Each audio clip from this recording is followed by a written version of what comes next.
কখনো না মনে হয় জীবনে কি কখনো কোনো জায়গা থেকে জিততে পারবো না, সব জায়গা থেকে কি হেরে যাব। কিন্তু যখন চোখটা বন্ধ করে একবার নিজের মনের কথা ভাবি, তাহলে নিজের মনটাই একবার বলে হ্যাঁ, জীবনে কিন্তু অনেক কিছু পাওয়ার রয়েছে, কিন্তু ভগবান যতটুকু দিয়েছে অতটুকু নিয়ে সুখী অনেকটাই থাকা যায়।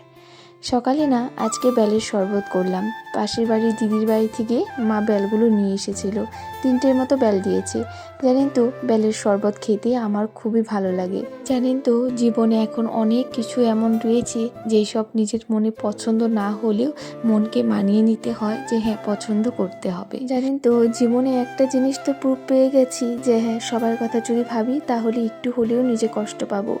সবার কথা যেমন ভাবতে হবে, তার মাঝখানে কিন্তু নিজের কথাও ভাবতে হবে, নিজের খুশিটা একটু দেখতে হবে, তাহলে দেখবেন অনেকটা খুশি থাকতে পারবেন। আজ না সকালে লুচি আর ছোলার ডাল করেছিলাম, সেটা দিয়ে সকালে সবাই ব্রেকফাস্ট করে নিয়েছিল।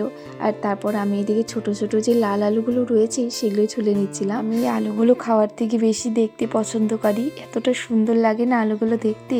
আজকে না পেঁয়াজকলি, বিনস সব কিছু মানে গাজর আলু সব কিছু দিয়ে একটা ভাজা করলাম। এই ভাজাটা খেতে কিন্তু খুব ভালো লাগে। ঠান্ডার দিন তো প্রায় চলে গেল, আমার পছন্দের সবজিগুলো এখন দিন যাবে চলে যাবে। যাই হোক, এদিকে মাছগুলো এখন ভেজে নিলাম। ওই যে ছোট আলুগুলো রয়েছিল সেটা দিয়ে কিন্তু মাছের ঝোল করব মটরশুঁটি দিয়ে। জীবনে না এমন একটা দিনও আসবে যে দিনটায় আমাদের সব কিছুই থাকবে, কিন্তু সেই সময়টা থাকবে না।